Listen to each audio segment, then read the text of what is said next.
exciting. Would you like to sing with me? Sure. All right, let's do it. Something's gonna happen and it could be good. Something's gonna happen and it could be good. Something's gonna happen and it could be good. Something's gonna happen like it knew it would. All right, here's a chance for you folks in the audience. Anybody else want to get up here? Come on. Yeah, he's on the stage. I want to be on it. Come on, hesitation. We need you up here. Let's go. Right, now, here we go. Something's gonna happen and it could be good. Something's gonna happen and it could be good. Something's gonna happen and it could be good. Something's gonna happen like you knew it would. Oh, things will change and leaves will fall and it will rain. Transform before your eyes. No time to listen. Oh, you never know just how life is gonna go.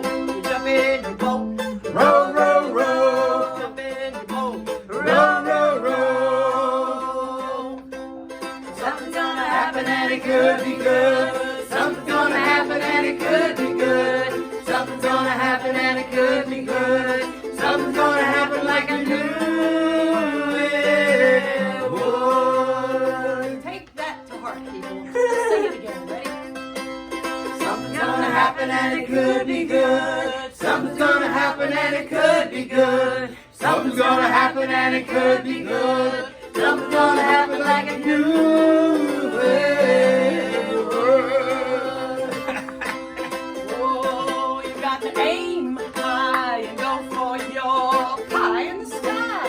Go ahead, trust yourself. Everything will right itself. Oh, your life is a stream, so go ahead and follow your dream. Jump in your boat, Row, row, row. jump in your boat.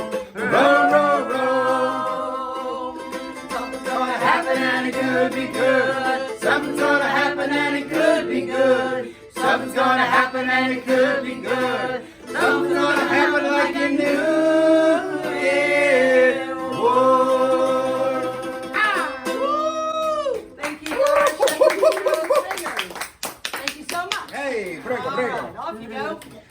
Excellent. Oh, Fantastico. here we are. Hey, Hey, good job, guys. Good job, guys. Look at that. And there's some microphones here. We'll see if we can't get them straightened out. Okay, so it's the 6th of July, and we are here. We've got. Oh, I think I'll be all right. I was caught up there for a second.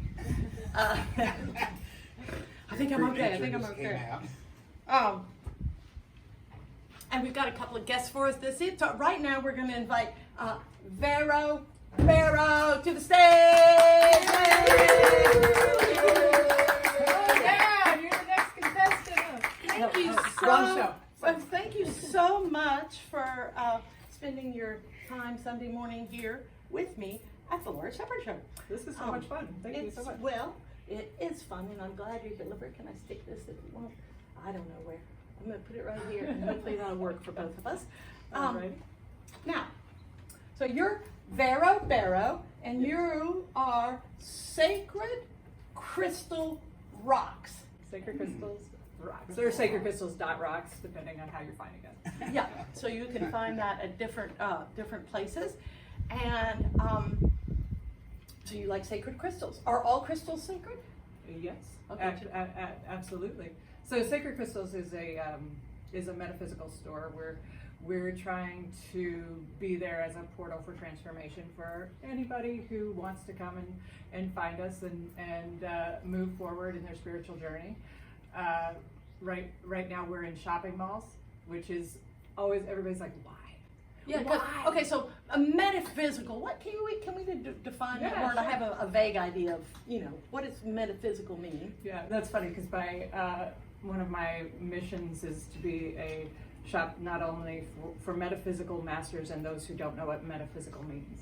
Yeah. So metaphysics is a study of that which cannot be proven. It's the study of that which cannot be proven by science. And but then what happens once they prove it a few years later? Then we have to cross it off the list. Well, that's what's really exciting. Is like science right now. Physics is really catching up to metaphysics.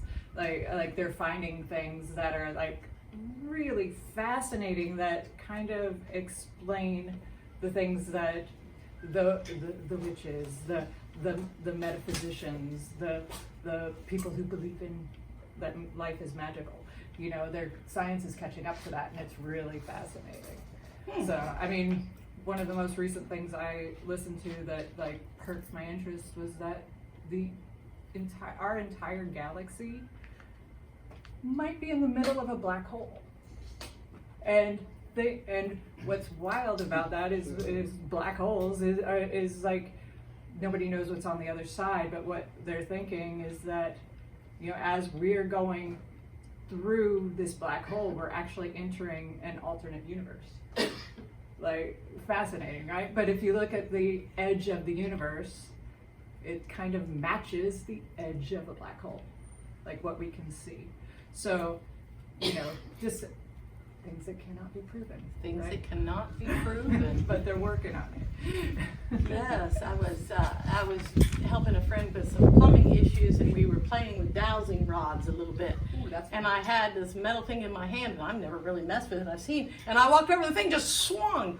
And my friend, he's an engineer, and he's like, "That's ridiculous. Give me that."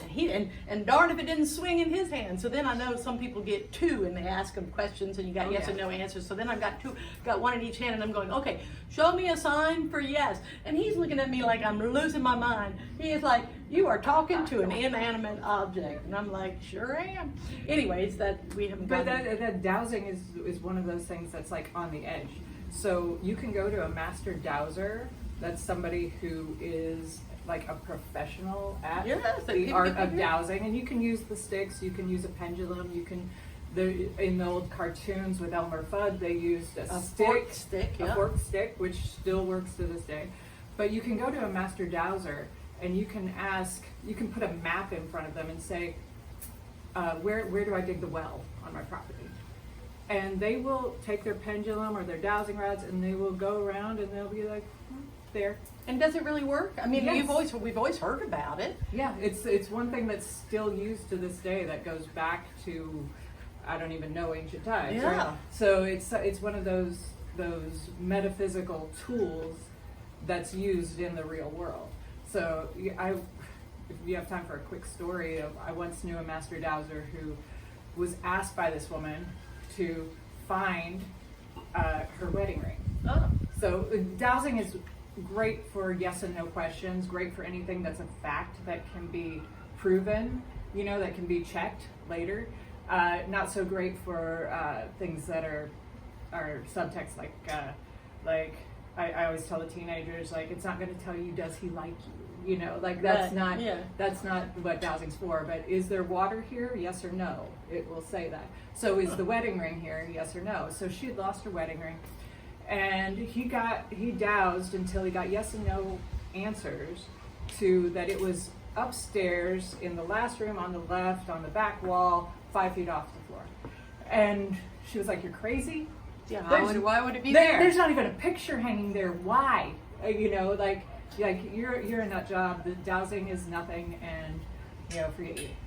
6 months later, she calls him to basically eat crow because on the other side of that wall was her bathroom. 5 feet up is her medicine cabinet. In the medicine cabinet, in a bottle of aspirin, was her wedding ring. She was a hairdresser. She took it off when she was working, put it in the aspirin bottle, took it home, put it in the cabinet, and forgot about it. And like, he was like, "Yeah, I told you it was there."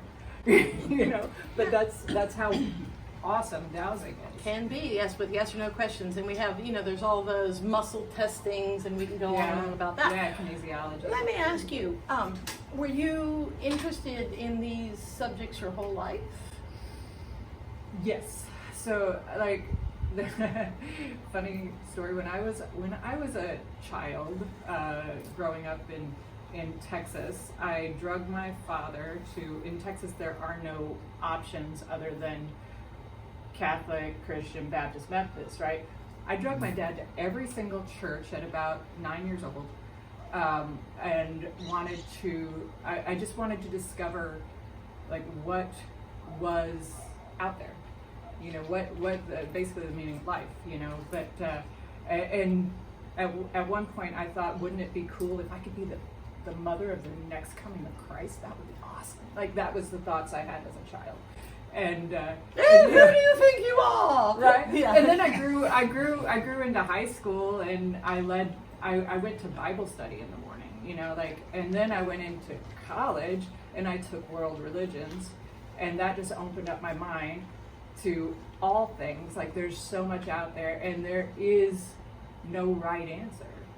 It's a journey, and it's everyone's journey. And that's the purpose of my stores, is to help people on their journey. And I don't care what the journey is. I don't care if you're going down the Wiccan path. I don't care if I've counseled, I counseled once a young woman who came in who was just feeling invisible in her family, and she came from a Catholic background.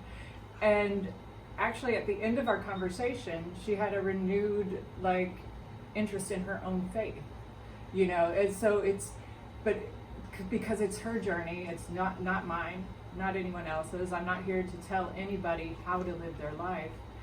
I'm just here to be a little bit of a guide on your own personal journey, and that's what I try to teach my associates. I call them crystal caretakers.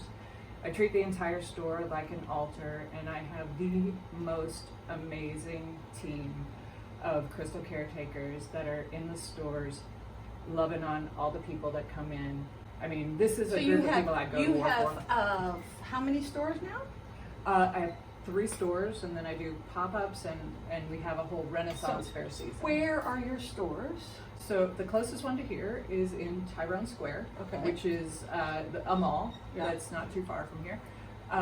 And then that's St. Petersburg, for those of you out there in the world that might not know where we are. And then I have one in Tampa at West Shore Plaza. That's pretty close to the airport. And then I just opened one in Brandon, which is a little further out.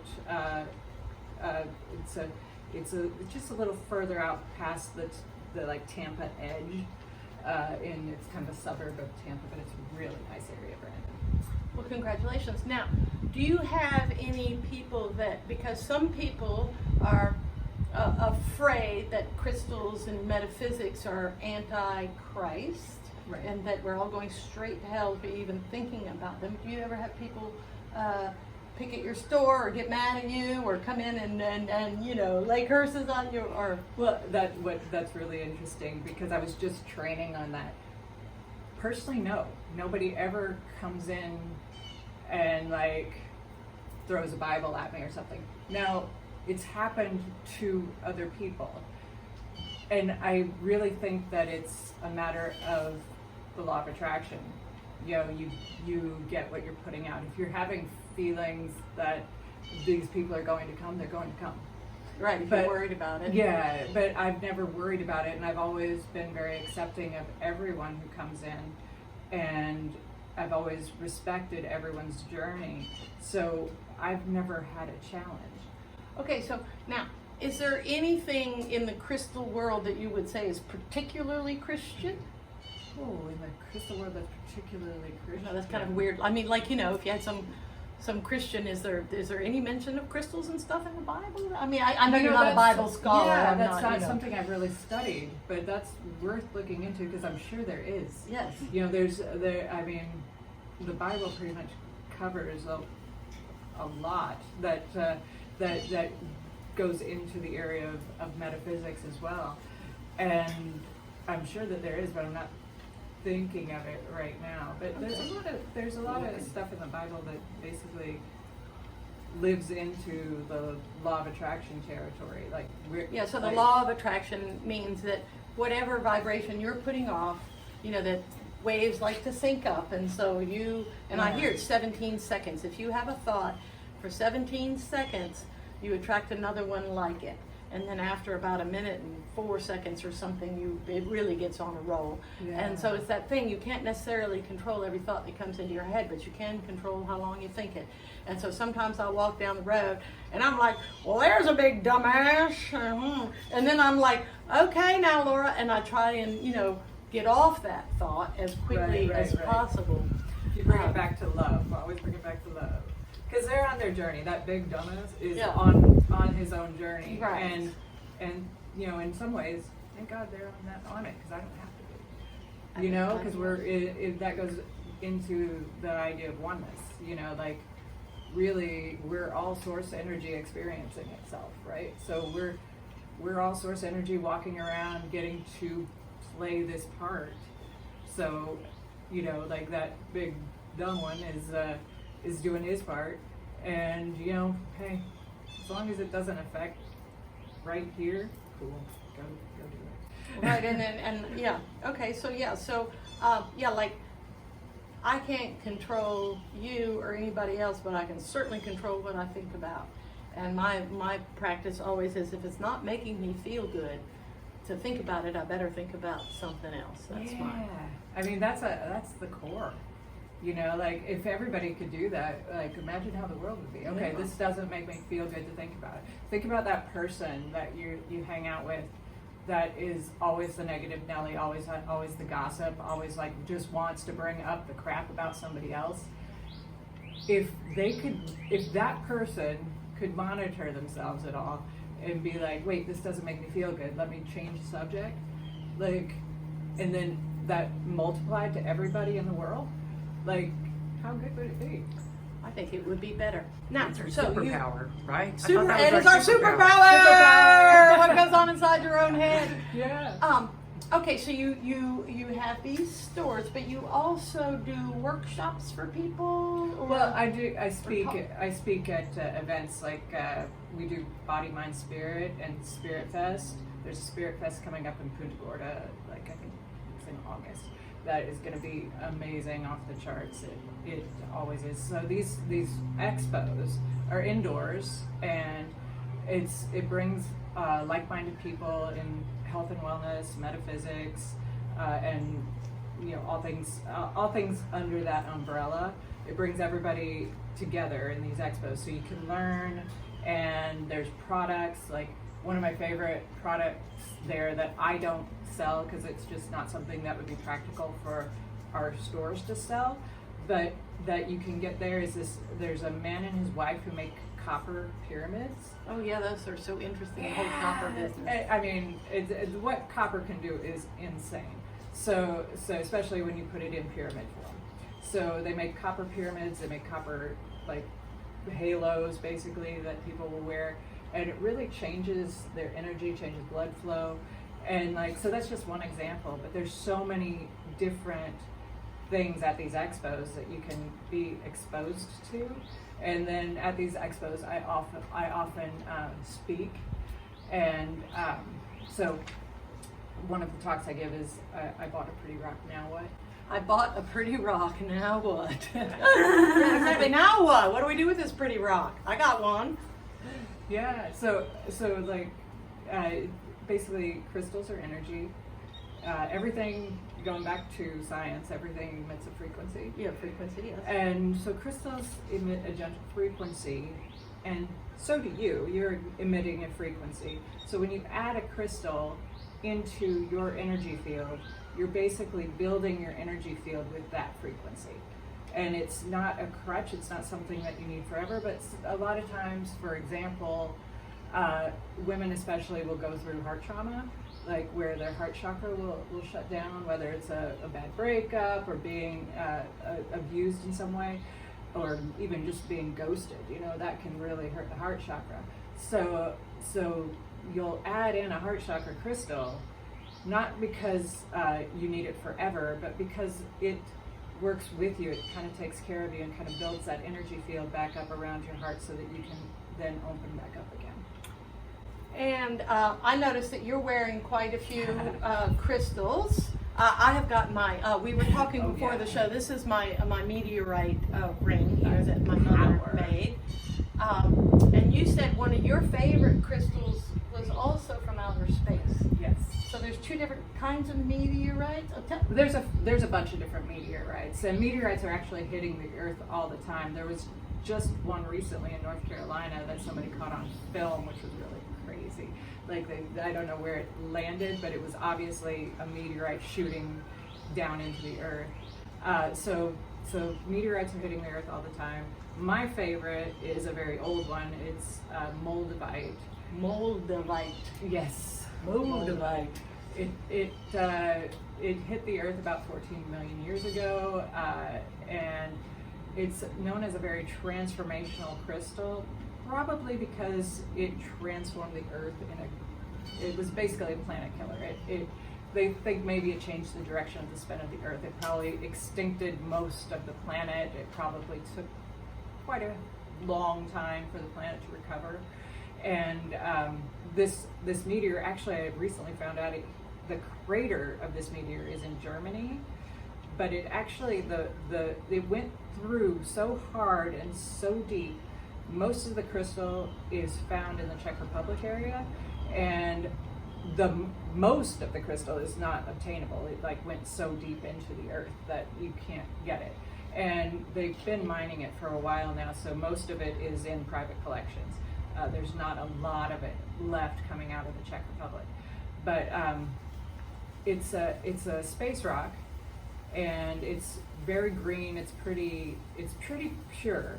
So as we were talking about, when a meteor comes through, it's like an asteroid out in space coming toward us. This is so interesting. Yeah. Yeah, It's an asteroid. Yeah, and then it hits our atmosphere as a meteor, and then it like starts to break up and becomes meteorites.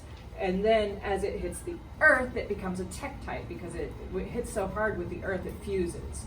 So this molten like rock fusing with Earth becomes a tektite, and that's what we have. But moldavite, a lot of it's pretty pure. A lot of it there's not Earth in, so that's why it's still called a meteorite, because it hit so hard and it was so big that a lot of it didn't get mixed with Earth.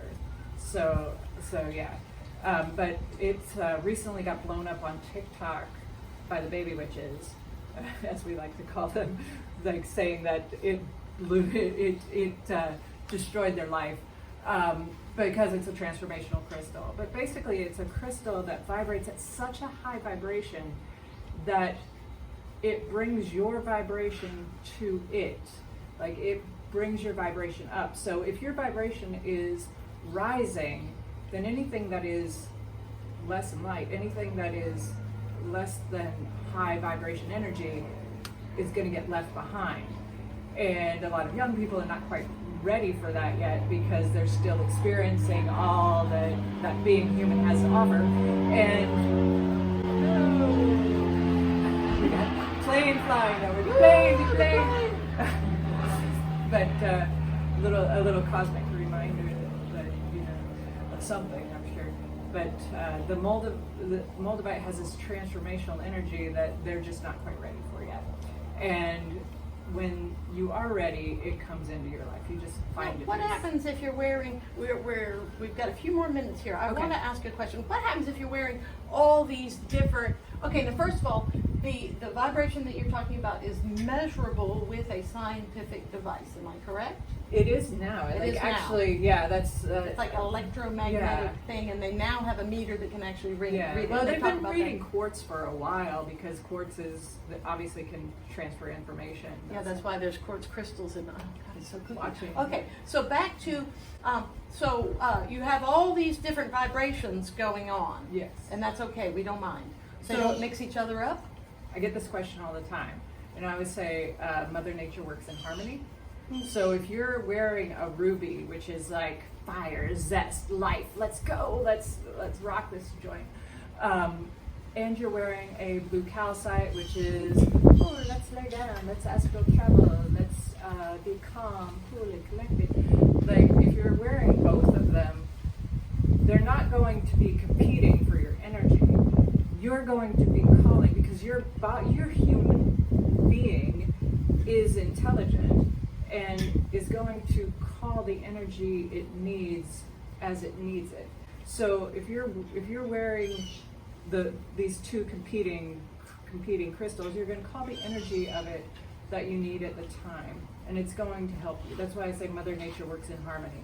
Like, she's going to flow, these earth crystals are going to flow their energy to you as you need it, not compete with each other. Yeah, it's interesting. And this vibrational, they talk about different foods having different vibrations too. Oh, yeah. My goodness, we could sit here forever and talk. I'd like to offer you a little fruit, and I'm sorry to say I don't even know what it's called. I got it out of the Gulfport Food Forest. Would Wow. anybody else in the audience like to try one? It has this, you don't have to necessarily eat it right this second, but there you go. I'm just curious as to why Pass you say it's those, fruit. pass those, yes, it's a fruit. Where did it grow on? And it grew on a bush at the Gulfport Food Forest, and I tried to get the name of it before this morning. I like to show people sort of what's happening in the yard. It's sweet. Isn't it sweet? And it's got a seed in the middle. I don't even remember where we met. Oh, this is good. And It then, looks like a kumquat, but a red. I don't Yep. know. Red all kumquat. right, don't mumble out there. Shh. No mumbling. Okay, the other things that are ripening right now are these passion fruits. And you know passion fruit is ripe when it gets all wrinkly like that.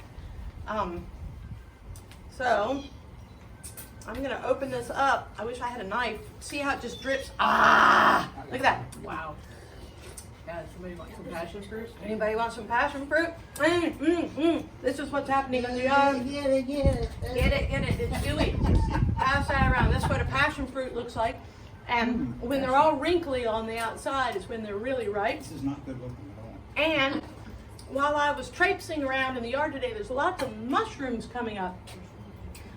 And I believe, and I need to find out for sure, but I believe this is an oyster mushroom that that just popped up on a branch in my yard, and I'm going to have to do a little bit of looking into that. I would like to offer you some gifts for having come. This is called a blue butterfly pea flower, and if you put hot water in it, it'll turn the whole thing blue. Yeah, I know that. I know you can also pop them into a bottle of liquor, clear liquor, and it'll turn the liquor blue. These are dried ones. Oh, what a And blessing. this is Thank a you. little, is a plant of it. So you can either plant it or, and if you look, but when you leave, before you leave, look behind that building, you can see what it looks like growing. Oh, what a sweet gift. Thank you so much. Well, I really appreciate your time, and I'm sure we could talk forever. Yeah, the other big thing, this is a mango not from my tree, but from a neighbor's tree. My tree is not producing mangoes this year, but this is some of the abundance that's growing all around us. Here's another little mushroom that was in my yard, but he doesn't look as appetizing to me. I don't know what kind it is. I'm pretty sure that one's an oyster. I just saw those growing on my driveway today. I was Yeah, like, they're everywhere right now because Yeah. we've had so much rain. Is there, can I go wrong picking up a rock, picking up a crystal? You trust your instincts. A lot of people don't, but the easiest way to pick up any rock is to just go for what you're attracted to. You'll either be attracted to it because it's ugly or it's pretty or it's a weird texture, but for some reason you're attracted to it, then you go to put it down and you really don't want to. You want to keep it, and then you'll use your other hand to pick something up. And that's usually because that rock is calling to you. Yeah, I mean, it all sounds so, what's the word? It sounds so airy-fairy. I was gonna say Crystal airy-fairy. is calling me. Yeah. Yeah, well, and I know that when we walk around, sometimes we see, I'm a rock picker-upper, and not everybody is, so I don't know what that means about me, but there it is. Well, some people pick up metals, some people pick up rocks, some people pick up sticks, some I people do pick all up that. feathers. Yeah, I do that. Yeah, I always feel like I'm really rich when I find a feather. Nice. Is there anything else you would like to, one last piece of information that you would like to share with the world? I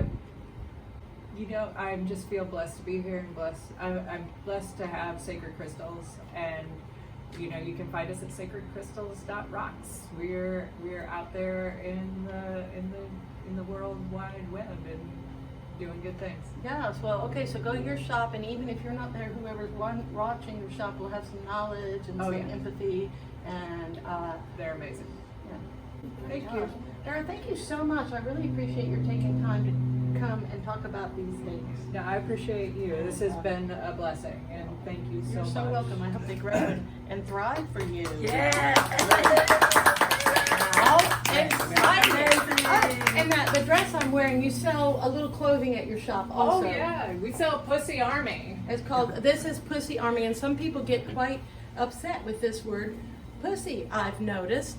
And it's all right for a man to say, don't be a pussy, but somehow it's a bit, traumatizing for people that we should. So I had an advisor in college. I was a theater major, and he studied etymology of words. And he had a whole list on his wall of words that are used for female genitalia. And he's like, why don't women like pussy? It's soft. Of all the words. Yeah, why is it that one? Twat. They just go on. It's, of all the words, it's the one that is like the sweetest. I don't know. I think that anyway. So if people want to get mad about your crystals, they can, and if they want to get mad about the clothes you carry, I suppose they could get mad about that too. But on the other hand, if somebody wanted one of these cute shirts made out of, I've gotten it dirty, but it'll wash. Just throw the washer. Made out of repurposed shirts. Some of you might have remembered the Pushy Army story. Very exciting. We are now about to get Mr. Bill Berry! Perfect. Let me grab a couple of things over here. Yeah, grab a couple of things. Hello. Now good to see you. this is your second time around. You're an old. Now the first time you were here, you had written a book on. That's right, yeah. Yes, you had written a book on juggling, or. So the first one is Stories That Move, and it's 70 short stories that all have a life lesson built into them. And for a first book, I'm very happy with how it's done. It was a labor of love. I've been writing since 95, basically. So I think one of the pluses to my journey as a writer was I wasn't trying to publish immediately. I just wrote for over 2 decades as an exploration, and just recording things along the way that were interesting or seemed to have a more monumental message than just the passing of the day. So. And now you've just put out your second book. That's correct. I brought this for you. This is Embracing the Flame, second book. There you go. Thank you. And oftentimes when people give me a gift like this, I'll pass it on to somebody else on the show someday, because I always feel like once I've read it, I can pass it on. Embracing the Flame. So okay. So we were having a little conversation, and I was asking you, a lot of people write books, but they don't have much luck selling them. And you said, 5 is the... Yeah, so a good friend of mine, he's on his 23rd published book now, and he's been making his living at it since his 5th book. So I kind of got into writing thinking, until I've got 5 books out, I'm not even going to be thinking about trying to quit my day job, so to speak, which my day job is juggling, so it's not really quitting something too oppressive.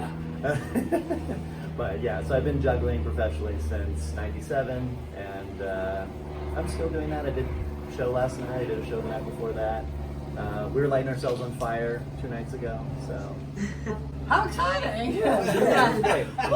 In fact, my buddy came along on that one. He was doing a mime bit, and he'd never been lit on fire, and when it was time for me to go out and do it, I said, well, you want to try it? And he goes, okay. So we lit him on fire twice, actually. And he did great. There you go. So $3,000 pants, that's the secret. Oh yeah, you have to have good gear. Good gear, that's right. So you say you're already working on your 3rd book. Yep. And you have 5 or 6 more books already ready to go in your mind. You just haven't written them yet. Absolutely, and they're all outlined actually.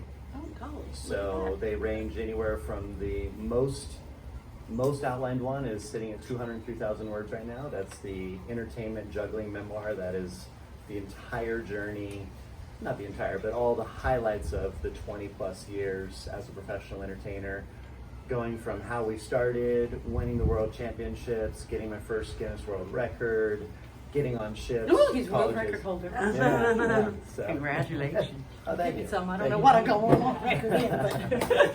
Thank you. So, and I was just featured actually in To the Hilt, which is a history of sword swallowers. Oh, written by Dan Meyer.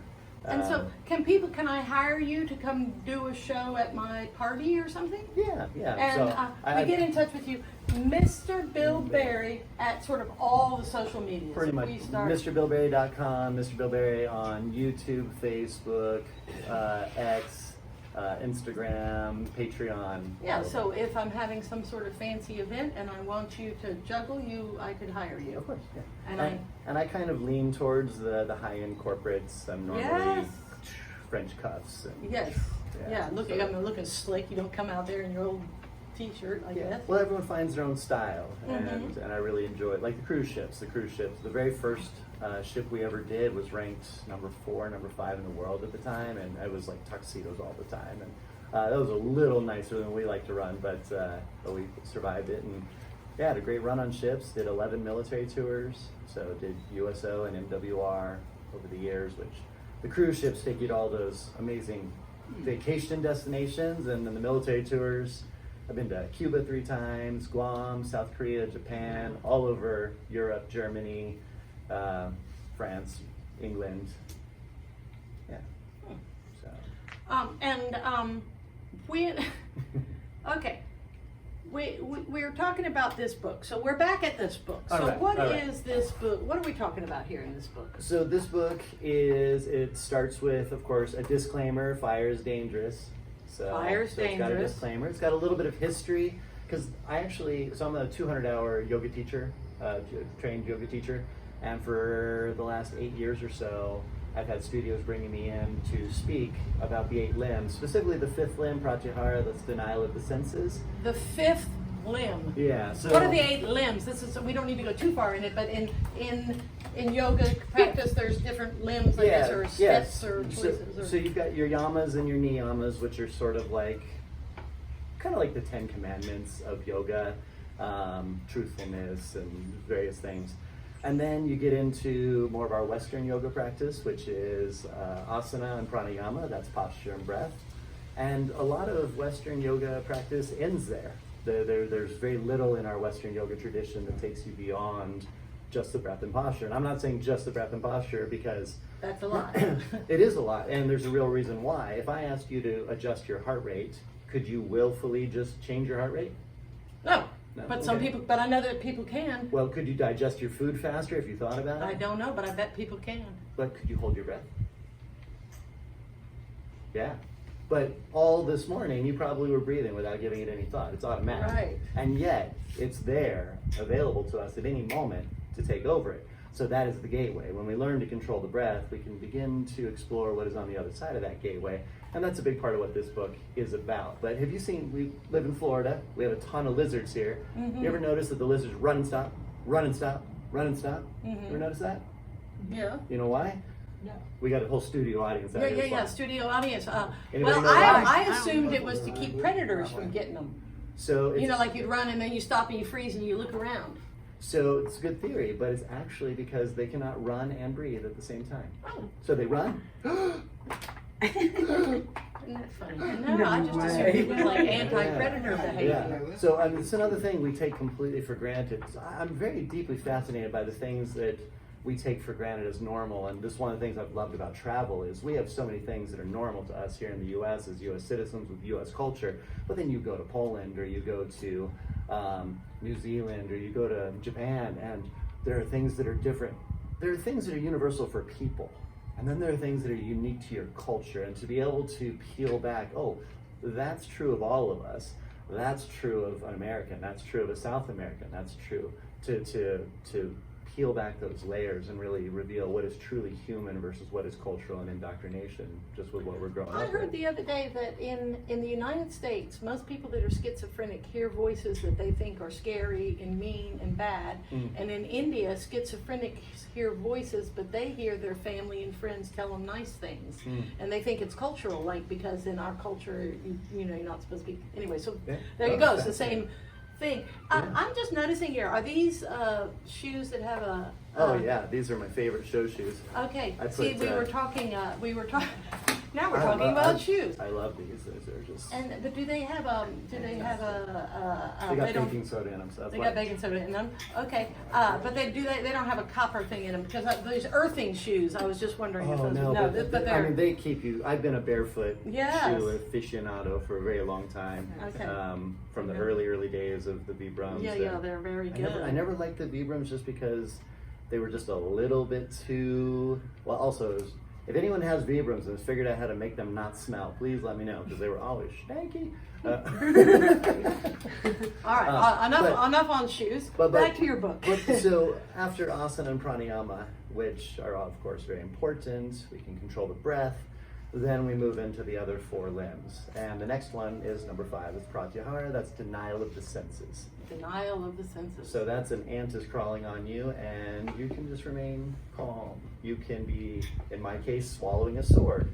Don't try this at home. You can be swallowing a sword and remain in a state of calm. In fact, in the podcast I just got to do for the new book that came out, To the Hilt, I did a guest spot in that. I have one of my stories in there, but it's an amazing book. But in the talk... Wait, what's that book? Repeat the name of the book. So it's called again. To the Hilt, and To it's the Hilt, the and it's history about- of sword swallowing, pretty much the known history, and then probably the 100, there's about 100 sword swallowers in the world. As many contributors as they could were included into that book and referenced. So, but one of my stories about a happening on a cruise ship made it into there. Oh, good. But during the podcast, Dan, he's been on all the American Got Talents and all that, he's a fantastic guy, fantastic sword swallower. He was saying, Bill, one of the things that really stands out about you is that you can hold the sword down for he said some people can hold for 15, maybe 30 seconds, but you can just hold it seemingly forever. And that goes back to being born with a heart condition. My cardiologist was from Sri Lanka, and he never told me that he was teaching me Eastern philosophy, but while he was treating me with Western medicine at the pharmacy, he was training my mind in Eastern philosophy, and he never called it yoga.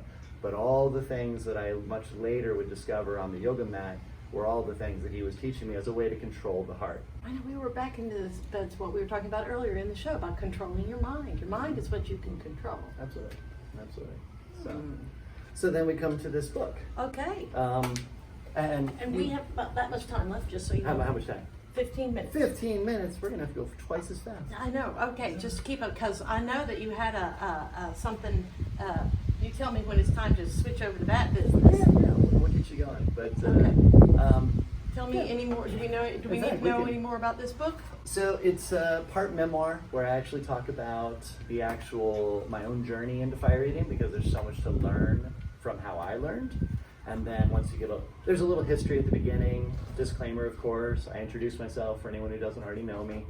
There's some memoir, and then we get to the tools, safety protocols, and then at the end there's actually demonstrations you actually see one of my demonstrators actually showing how you would handle the torches, which we don't have to have the book for that right now, because we're gonna do it real life. Okay. And you have, if I recall correctly, We have a volunteer, right? well, if I recall correctly,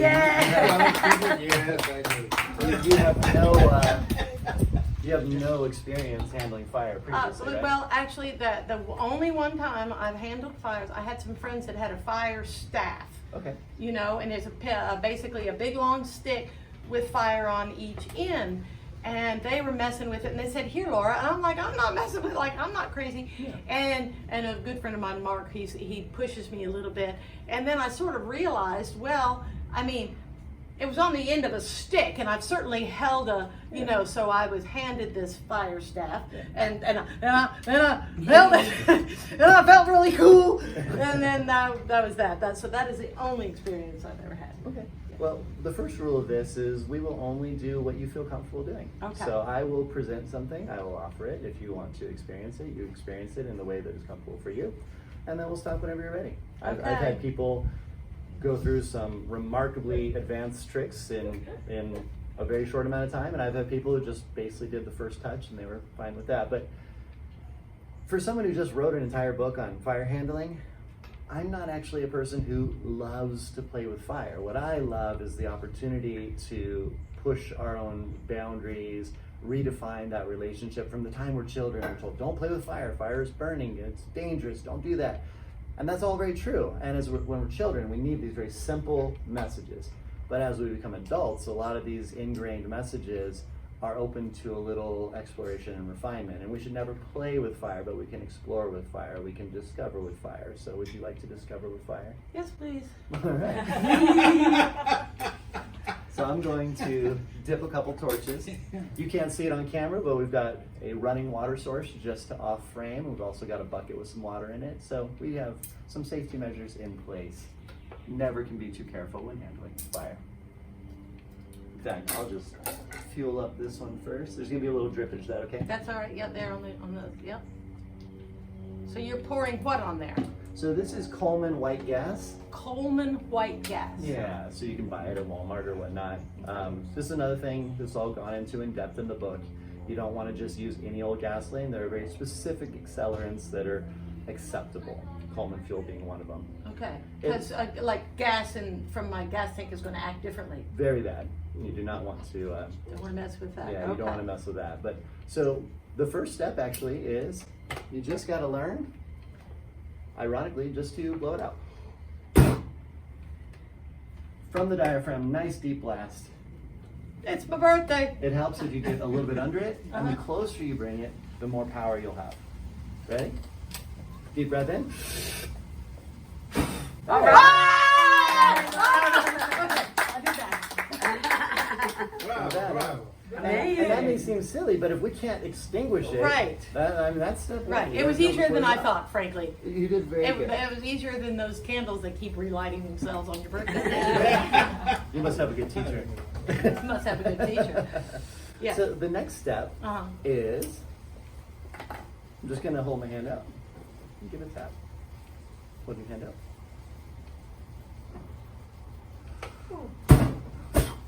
How was that?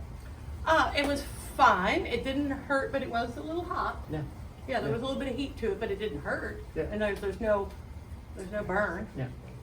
Smells a little bit, but. So that was our very first step of exploration. If you were to go out in the sun and you're fair complexion, such as ourselves, you're not going to get burned in a couple minutes. But if you go out for 15 minutes or 30 minutes or an hour or 2 hours, all of a sudden you're crispy. Yeah. Fire eating is very similar. Fire manipulation is very similar. We have a certain amount of tolerance and oils and whatnot built up in our hands and our body just in general. So you can do a certain amount of handling, and it's cumulative. So if you were to just keep doing that over and over and over, well, eventually you are going to be burned. The other interesting thing is, if you were to grab a hot skillet, Mm-hmm. you need those nerves in your body to tell you instantly that is a catastrophically dangerous, that is going to burn you and sear you instantly. So that's why our nerves are quicker than thought, because it has to be reflex. This is actually stepping in and overcoming reflex to consciously override. Now your nerves are going to tell you hot. Your nerves are going to tell you even pain. But there's a difference between the nerves reacting and actually being damaged. And what our objective as fire handlers is to press into those edges without ever damaging ourselves. We move very slowly, very carefully. Doesn't matter how long it takes, you just explore. So the next step, after you have touched it, the next step for many, Fireworks still going off. Speaking of fire. is what we call a finger transfer. So what's Okay. going to happen is these are both fueled. Yep. I'm going to light this one. Yep. I'm going to squeeze that one, get a little fuel on my fingers. Yeah. Come over here, I'm going to squeeze that one. Yeah. Now I'm going to get flaming fuel. Yep. I'm going to squeeze it enough to actually retain some fuel. Yep. My fingertips will be on fire. I'll bring it over, I'll touch that one. And then I'll brush my fingers off. Okay. And it's all about just being very conscious and careful. It's a little windy, so I give it a squeeze, squeeze.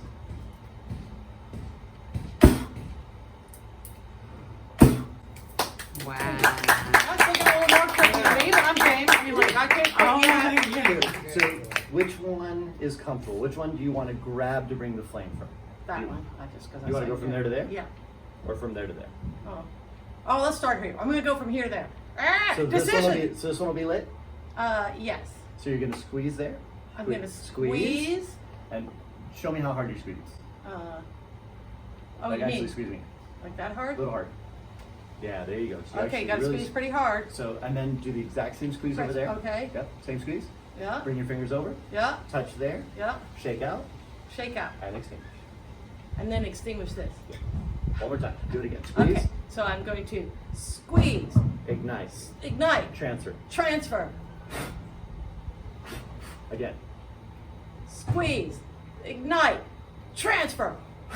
Do I have to blow this out? can just go I like can that. just go like that and that'll go out and then I can take my time blowing these out. Right. Because this is my hurry somehow. Okay. Now, last little thing. As we move up in complexity, Yes. obviously the intimidation gets a little Yes. more. I think you're going to be fine. Yes.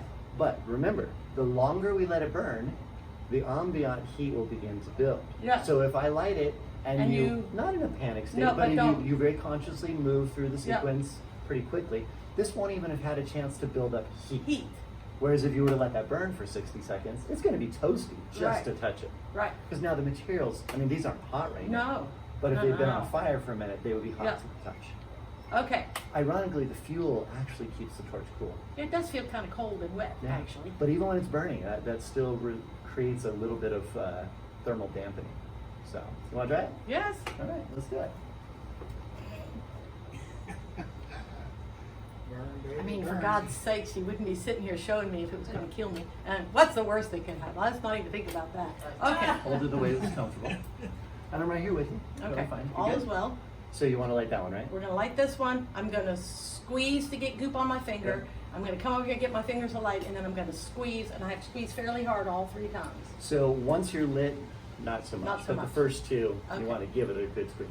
Okay. Ready? Yeah, yeah, yeah. Deep breath I'm in. in. Yeah, you got this. Oh, sorry. Oh. Squeeze, squeeze. Okay, a little faster. You did it!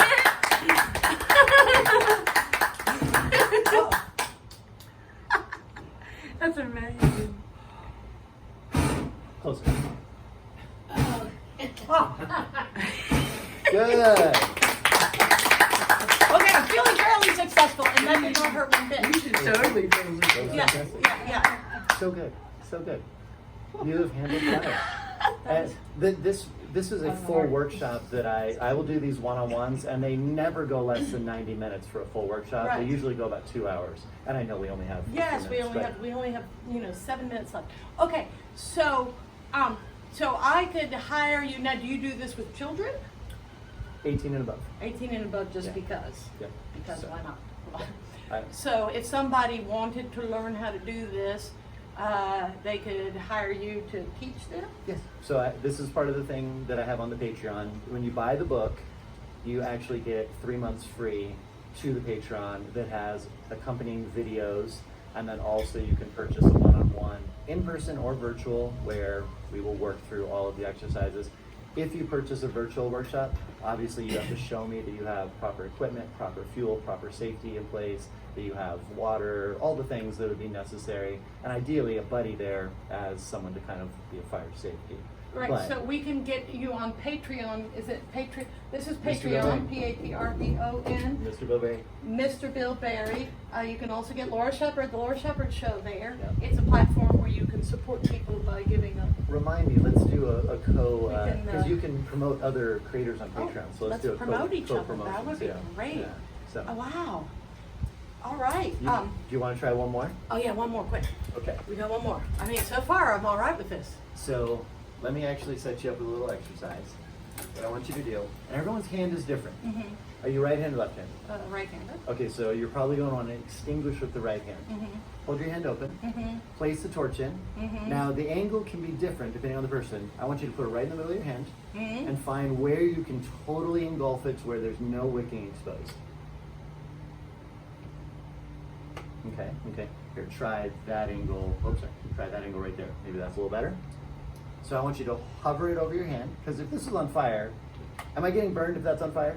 Yeah, on top you are, but Heck, yeah. underneath I'm not. But under there, you can hold it right there and you're not getting, you'll feel the heat, but you're Yeah. not getting burned. So I want you to place it, extinguish, Place, extinguish. and commit. And Hold, commit. hold. Don't open my hand up. I go in, open, touch, Touch. commit, Commit. hold. Now we're gonna add one more thing. Okay. Hover, Hover. deep breath in, extinguish. Every now and then, a little bit will still just, or you'll get a misgrab where there's a little bit of wicking sticking Mhm. out, and having that Blow breath it. there, you just blow it out. Okay. So, This will be lit. Uh-huh. In, oh, I'm sorry, hover. Hover. Deep breath in. Hover. Hover. Oh, see, I didn't close very fast. It's funny. It's like, look, this is not rocket science, people. Put it in your hand and close your hand. Okay. Okay, Hover. so hover. Hover. Hover. Hover. Hover. Good. Hover. Look. Good. Again. Hover. Might be a little bit of a pause between the blood. When it's on fire, I'll go quicker. Yeah. So I'll demonstrate once. Oh, that was told the whole story. I didn't even need to blow. Didn't even need to blow. And the Hover. funny thing is, do you remember how we squeezed out the Yeah, fuel? yeah, and yeah. If you grab and then panic and let go, you'll have squeezed fuel out in And your your hand. and then my hand will be on fire. And you'll get even more of it than if you just commit. Yeah. It's one of the beautiful Commit. things is the commitment makes it like, oh, that was no big deal. But if you grab it and let go, it's like, ah! Okay. Ready? I thought I had commitment issues. So there's a lot to learn. And the irony is, as someone who instructs in fire eating, it's anecdotal to me that you learn to actually eat fire. To me, it is simply a tool for breaking through boundaries of fear, breaking through our understanding, Right. commitment, Yes. strengthening that mind-body connection Yes. so that we can overcome things and Yeah. step into it. Yeah.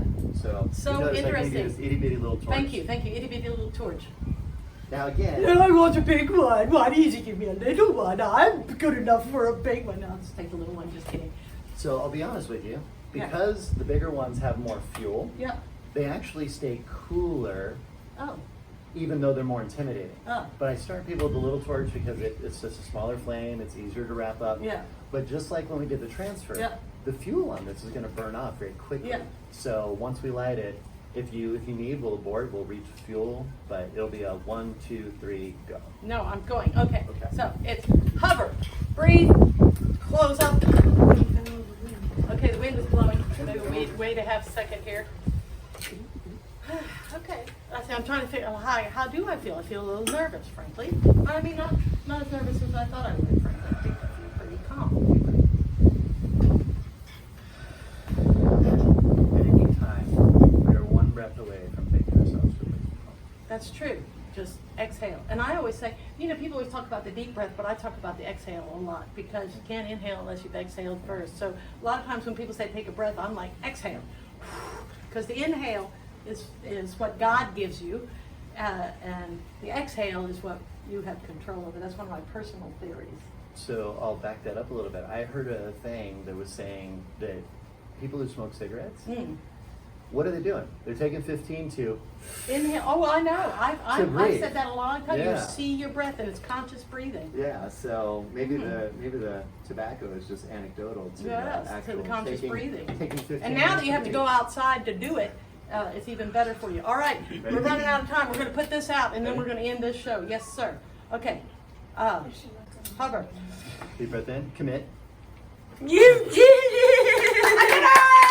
Oh my God! I'm a success! You're a success! You're a success! Thank you all. We're going to end this show. We got a show in 2 weeks. Thank you for being fans of the Laura Shepherd Show. You could do it too if you called Billy. Do you see the little there at the bottom? You can hit the finish button. Bye! Woo! Yeah!